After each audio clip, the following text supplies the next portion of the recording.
The comeback Mavs does it again, courtesy of Jonas Magpantay. Pinatahimik ng tinaguriang silent killer ang Taguig Stallions nang mabaligtad niya ang laban kontra Demosthenes Pulpul sa one-for-all challenge ng Week 4 ng SBA Season 1. Dumadagundong ang buong Sharks Arena and Sports Bar dahil sa malupit na laban ni na Magpantay at Pulpul. Sa unang half ng laro, it was Plong Plong who took over the table, making shots and rubbing it to the faces of the Manila MSW Mavericks and their fans. Pero sa Rack 14, with Magpantay down 4-9, he started going to work, capitalizing on Pulpul's error and starting his fiery comeback. Sinundan pa niya ito ng dalawang magkasunod na golden break. Mula noon, tuloy-tuloy na ang mainit na mga tira ni Magpantay. Kalaunan, di lang niya napantayan ang score ni Pulpul, kundi nahigitan pa. Nakuha ni Magpantay ang kanilang ikalawang panalo sa weekly series.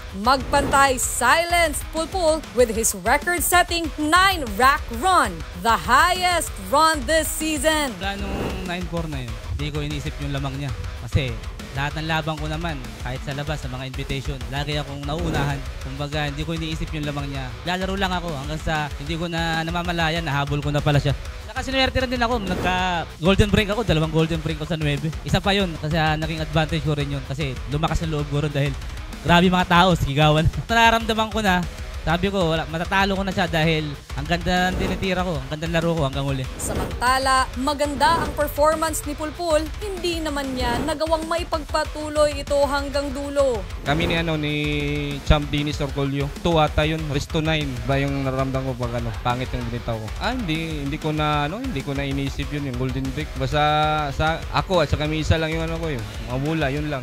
Hindi ko na kahit may mga katsawan doon, tawa lang ang tao. At this point, the Stallions have their backs against the wall, trailing 8-5 against the Mavericks, and the loss tonight might mean the end of the series.